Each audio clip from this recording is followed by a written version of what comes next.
Good morning. Hello. First of all, I'm Jenna Mabir. I came from the remote villages of Neb village, Nongshken, from Meghalaya state. And I would like to say, first of all, thank you very much to Food for Thought Foundation for recognizing our work and for giving this award. It's been a great pleasure and honor to come to Hyderabad to receive this award.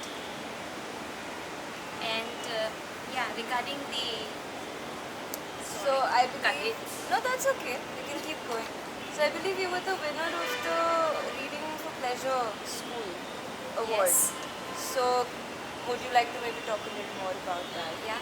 So actually, I I after after having experience of work in sector like hospital and teaching and also in the social sector, then I always had a dream that I return back home to my village to set up organization where I can do about helping the children, because initially I was at that time not knowing what is really about what we call English, or not having a proper foundation of good education. So what I did, then I left the job, went back to my village, and then started an organization.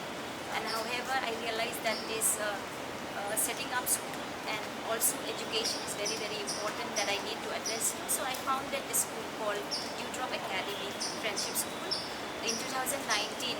And I realized it's very important for us to introduce about books, because for us in my in my childhood we do not have access to any books. We are very far from the village, plus belong to the what we call to the very limited income family. So it's very difficult for us to procure books and all, and we would not know what is all about. So what we did then, now after linkages with some of the organization, we received book, and that's how actually we started to promote this inculcation of reading books actually in the village with the children.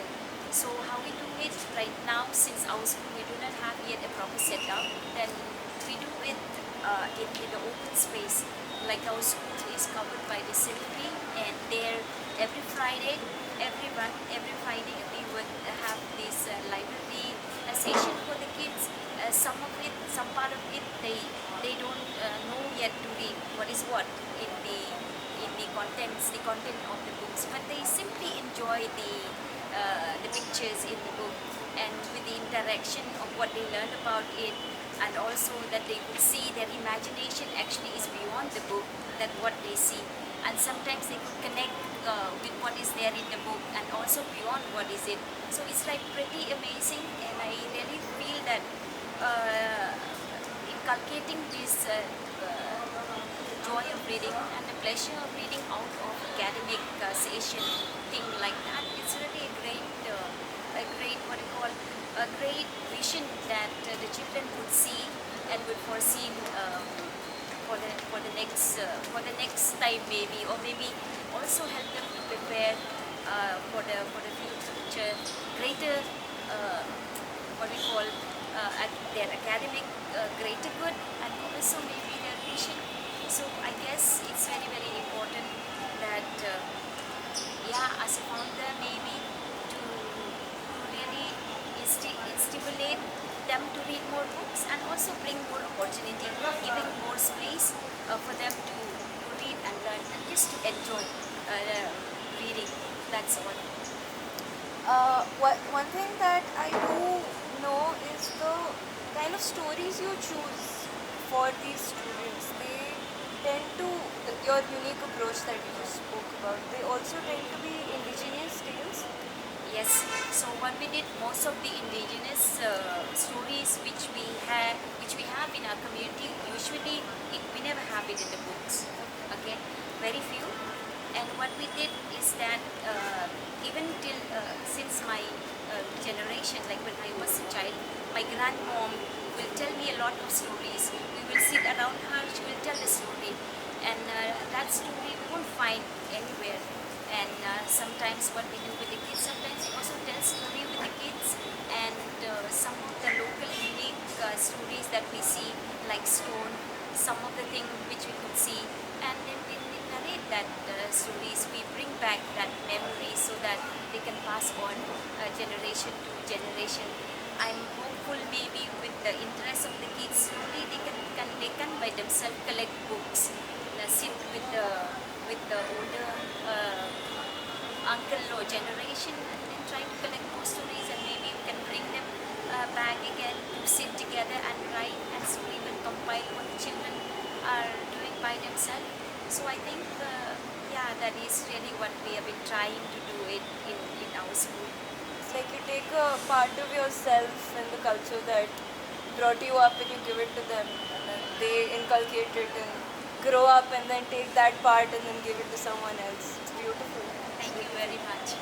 Um, can you please share with us some of the strategies or initiatives your school has implemented? Like, of course, this part that we just spoke about. Apart from that, are there other strategies that you have implemented to See, foster? actually, right now it's quite a challenge for us, in the sense like many of the students belong to the family where the parents are illiterate. So number one, number two, when you go back to their family, they have so many siblings, some 7, some 8, some 3, some 4. So for them, in a kind of giving them the books also, we have to think twice, because when they reach home, their siblings will just take the book and tear them. That's the experience. And also they won't have time, because in the village context, you will see that the children